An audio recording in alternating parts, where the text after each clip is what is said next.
Hello everyone, this is Lilian. We meet again for the first true video on the lore of Tower of God, and today we will talk about the Tower. When we start Tower of God, we quickly find ourselves lost in this universe so different from ours. It is a deliberate choice of SIU because it wants to make us discover its universe at the same time as its main character who, like us, knows absolutely nothing about the Tower. And even if these points become clearer as we go along, some points remain a bit dark, and that's why I think this video will help a lot of you to better understand some points of the lore. I would like to warn you that I pronounce names very badly, so please don't take my pronunciation as a reference.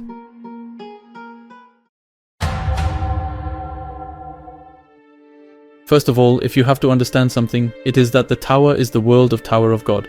Because indeed, it is inside that almost all the plot takes place. It's a tower which we are promised that whoever reaches its top will find everything he wants. Its total number of floors is unknown, but we know that there are at least 135.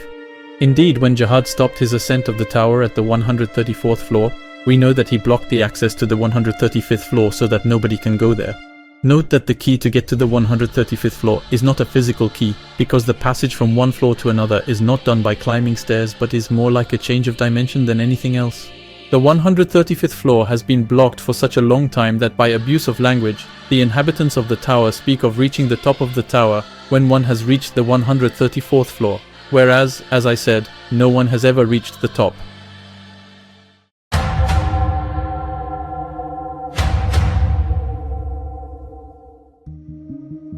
The tower is a world with different physical properties than ours. Many things don't work the same way, and I'll start to explain that by giving you the example of time, because time does indeed flow differently compared to our world. In an end of chapter note at the beginning of season 2, SIU told us in a vague way that 6 years in the tower is roughly equivalent to 1 or 2 years for us. There is also a dialogue in the hidden floor, which suggests that 1 day is equal to 12 hours. But since it happens in the hidden floor, we don't know if it is unique to this floor, or if it is something general in the whole tower. Also, it is important to keep in mind that the perception of time is different for each person. The older people get, the faster time will pass for them, which is also true in our world, but on a smaller scale. Also, the life expectancy is quite different from what we are used to, because an ordinary inhabitant of the tower will live about 200 years, while someone who climbs the tower but stops in the middle will live between 500 and 600 years. And those who live in the top floors will live about 1000 years. Note that on floor 100, Jihad and his companions, except V and the case of Hendolok Bloodmatter, who is a bit particular, have made a contract with the administrator of the floor, making them immortal according to the non-canon law, and that any regular becoming a ranker seems to make a contract stopping their aging process. It is good to know that other factors come into play, for example the manipulation of the Shinsu, which can sometimes stop the growth.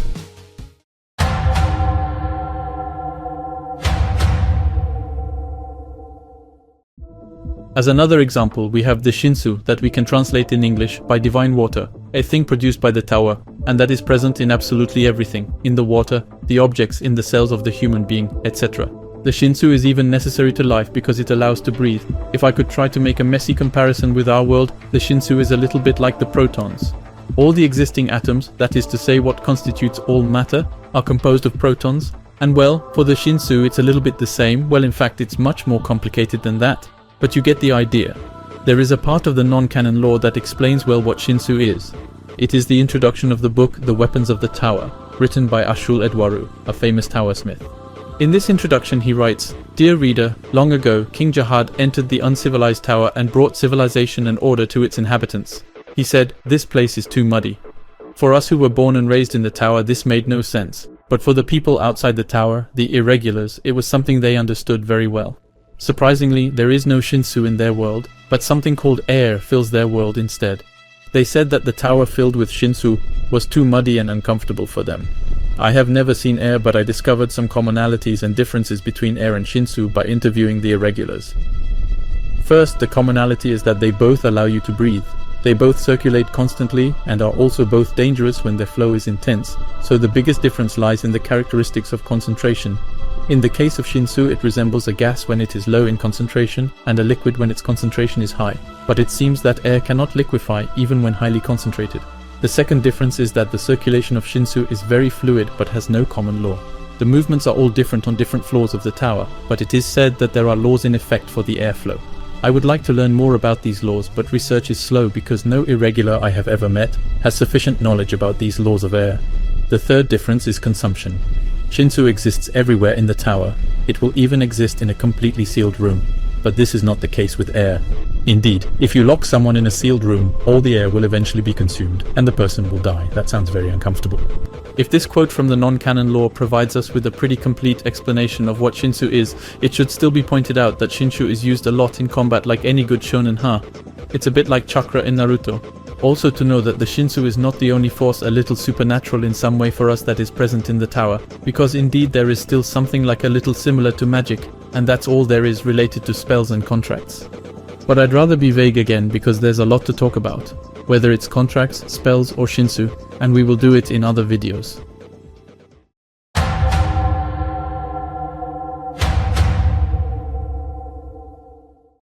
And since we were talking about the Shinsu, you have to know that on each floor except the 43rd one, but we'll come back to that later, there is an administrator, which is also translated by guardian in the Fantrad. Personally, I prefer guardian because it's more stylish, but we'll still say administrator to follow the official translation, as logically it should be the translation that most people read.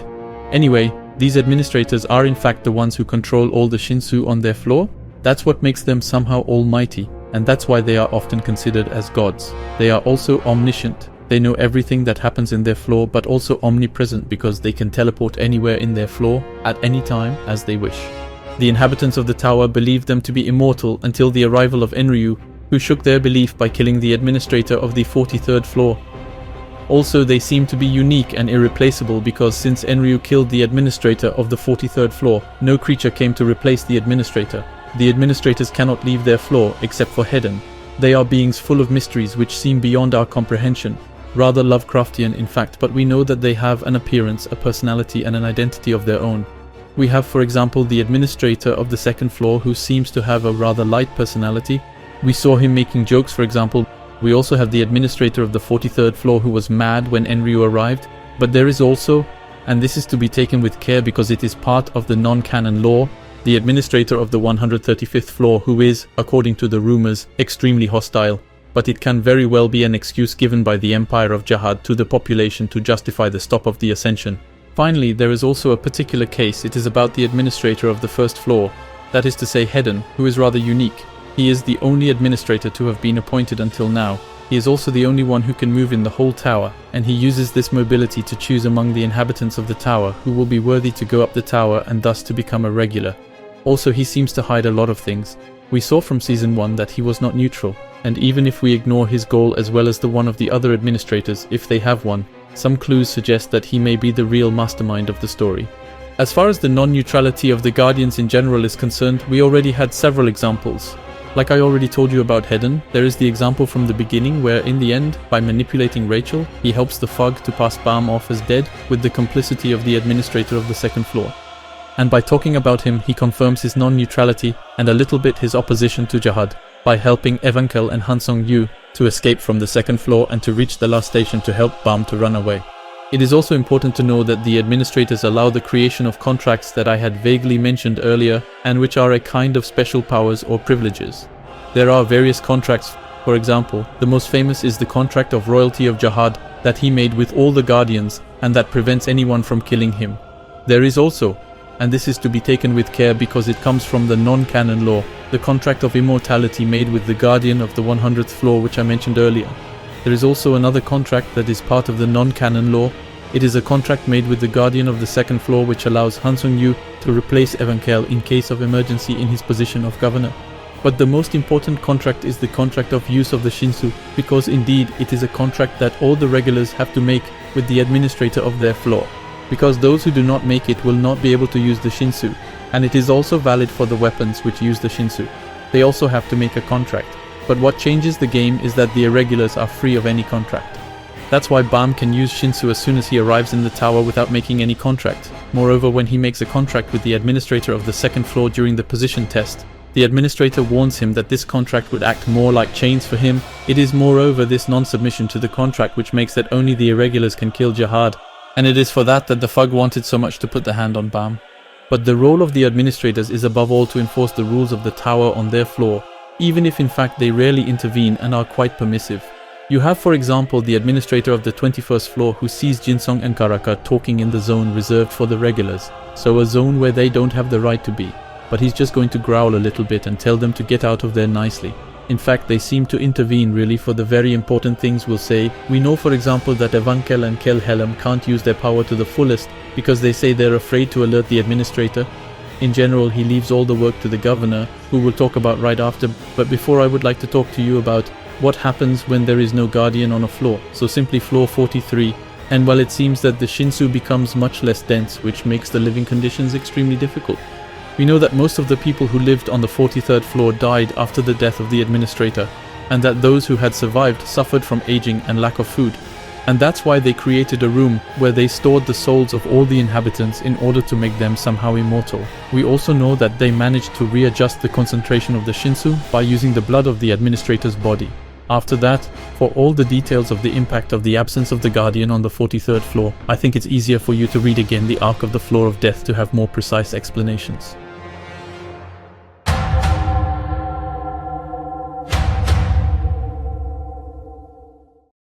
As I told you about the respect of the rules of the tower, most of the work is done by the governors of the floors, who are also called sovereigns depending on the translation. They are the ones who will establish the laws in the floor and will take care of everything that has to do with maintaining order, but they cannot disobey the orders of the administrator, so no matter what laws they create, none of them can go against the administrator's will. They are all high rankers, that is, rankers who are in the top 1%. We know the one on the second floor, Evankel, even though he has been fired and is no longer the ruler of the second floor. We also know the 44th, Kun Royal Elliot, the 77th, Bakriun, the 100th, Ariahon, and the 134th, Jahad. They are often deified by the population, which creates altars dedicated to them, often on the highest point of the floor. As for the rules we have to respect, well, I'm going to tell you about them right away by talking about the structure of the tower.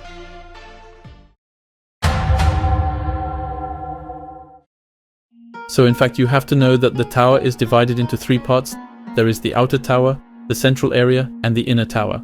They have several different translations in French as usual. Personally, I prefer to use none of these translations. To make it simple, I actually call it the outer tower, the middle tower, and the inner tower.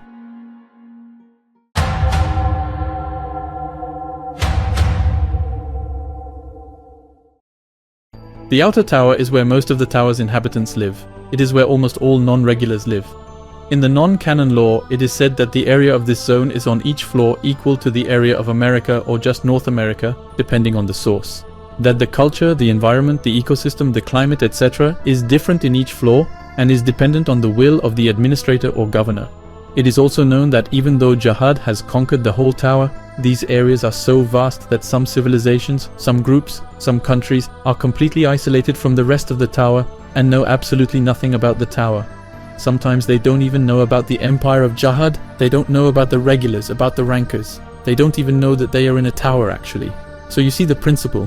You need to know that the higher you are in the tower, the more intense the density of the Shinsu is. We can assume that the inhabitants of the higher floors are stronger overall, and it is said in the non-canon law that they live longer, as I mentioned earlier. We also know that Jahad's empire doesn't give a damn about all these isolated countries. And the perfect example for all this is the example of White, the slayer of the Fug, who by playing kingdoms against each other, managed to indirectly kill more than 1 billion people without anyone intervening, and the only reason why someone intervened is more because they didn't want White to become too powerful, because he's a member of the Fug, and not to protect the life of the inhabitants, which shows how much they don't care. Also note that before the appearance of Jahad and his ascension of the tower, there were already some civilizations as well as the workshop and very powerful species like the native ones.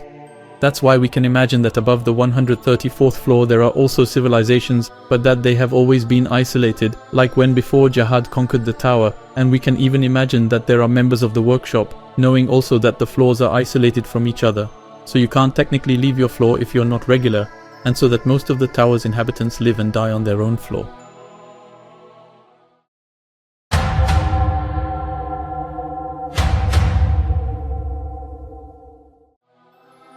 But when an inhabitant of the tower is judged worthy of climbing the tower, he is chosen by Hedon and is sent to the inner tower to become a regular. He is then sent directly to the second floor, which is also called the test floor, and is subjected to an eliminatory test. That's all we saw in Season 1. Those who fail the test are sent home, and those who pass it go to the third floor. This is the only eliminatory floor, but there are still tests to go to the next floor, but these tests can be retaken as many times as you want. The regulars can decide to give up their ascension at any time, on any floor, but lose their rights as regular and are sent to the intermediate tower or the external tower. However, they have a social advantage compared to non-regulars, and the higher the floor in which they stopped, the higher their social advantage. Beyond the 20th floor, regulars have the right to move to the intermediate tower, and it is often from there that regulars give up, because after the 20th floor, the tests cost a lot of money and become much more difficult. That is, before the 20th floor, regulars sleep in special dormitories designed for them in the inner tower. The goal of any regular is of course to go as high as possible, but the ultimate goal is really to reach the 134th floor, which they call by abuse of language, as I said earlier, the top of the tower. That's when they will become a ranker, a status that will give them big privileges, but also will allow them to move freely in the whole tower. That is to say, in the inner, outer and middle tower and in all the floors. But they are not allowed to intervene with the regulars, and that's why there are residential areas specially dedicated to the regulars, and none of them can intervene in the regulars' tests.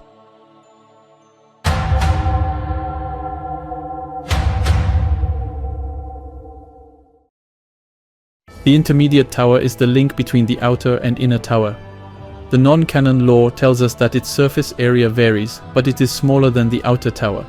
It also tells us that the standard of living is better there, that the culture is similar on each floor, because regulars and rankers circulate there a lot, but that there are still some differences. In fact, it's a bit like us in our globalized world, where there is a strong American influence, but where each country still keeps its traditions more or less. As I said, the regulars can settle there from the 20th floor, and they can even create businesses, as we saw with the loan agency of Prince's father.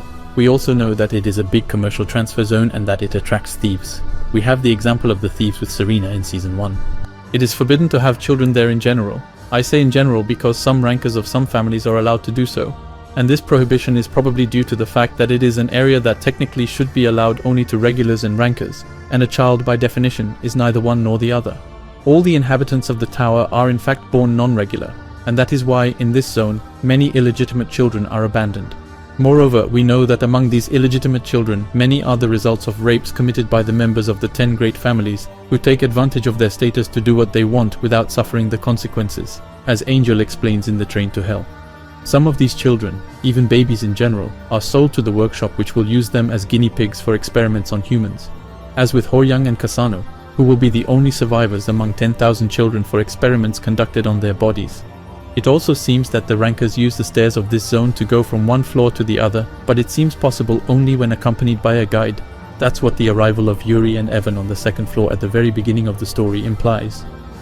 But all these rules, all these well-oiled mechanics are going to be upset by these people called Irrégulars.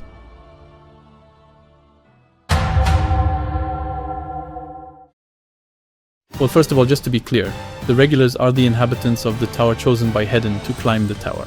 Those who are not chosen by Hedon are called the non-regulars. Well, actually, they doesn't give them special names, but I call them that. And by the way, the non-regulars are often forgotten, but there are some who are very important. You have, for example, Repelista, who allowed Yuri to find Balm, or Maxeth, the creator of the workshop, and others like Flux or Juchun, who I will talk about in the video on Jihad's empire. Anyway, all this to say that they should not be confused with the Irrégulars. The Irrégulars are people who are not chosen by Hedon, but who have opened the doors of the tower themselves. That's why some people say that the tower itself has chosen them, but these are only interpretations.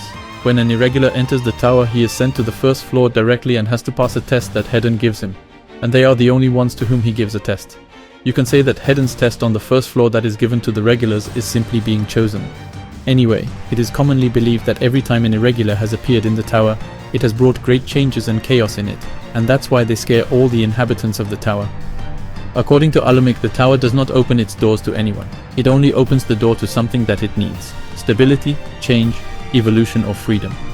The particularities of the Irrégulars are numerous. They are the only ones who can pass the administrator's test, like Balm in season 1. They are also free of any contract, which is what I was explaining when I said that only Balm could kill Jihad, and can control the Shinsu freely without the administrator's consent. Their actions cannot be predicted, so some powers like the guide's ability to see the future, or Kel Helm's power to see destiny, become completely ineffective when Irrégulars are involved. And finally, it is known that most of the known Irrégulars have demonstrated an exceptional power from the moment they enter the tower, but it is not known whether this is a universal property of Irrégulars, something natural due to their origins, or whether such a power is simply a prerequisite for entering the tower. SIU said that the total number of irregulars was a secret, but we know of 18 in all. First there is Jahad and his 12 great warriors, that is the future heads of the 10 great families, as well as V and Arlene Grace. Then there is Enryu, Urek Mazino, Phantominium, Balm and Rachel. And here it is a rather particular case. In fact, the case of Rachel has been debated for many years, but SIU has confirmed that she was indeed an irregular. However, she is still very different from all the irregulars, simply because she did not open the doors herself. In fact, it seems that she knew that Bam could open the doors of the tower, and so she made him believe that she was going to abandon him to enter the tower, so that Bam himself would have the will to enter the tower and open the doors, thus allowing her to enter the tower. This means that she was not really chosen by the tower, as some say, and that she is in a way an anomaly, like an irregular. Finally, you should know that all the irregulars seem to come from outside the tower, not to be confused with the external tower.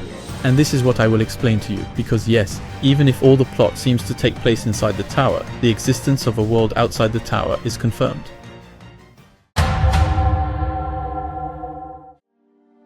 Outside the tower there is a huge world, there is a sky that stretches to infinity, and stars that illuminate the night. It is a place 100 times, 1,000 times freer and larger than the tower.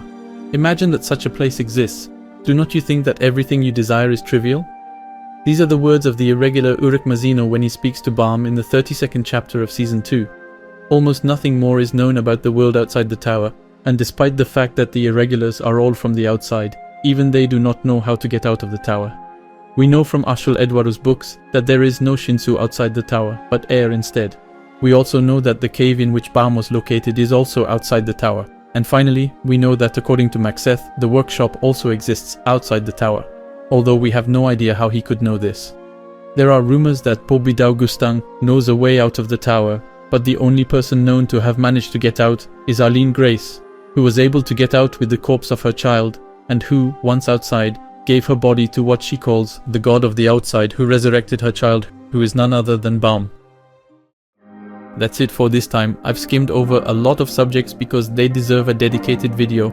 I'm thinking in particular of the Shinsu, so be patient. The next subject will be divided into several videos because there is a lot to say. So be ready, because we will talk about the Empire of Jahad.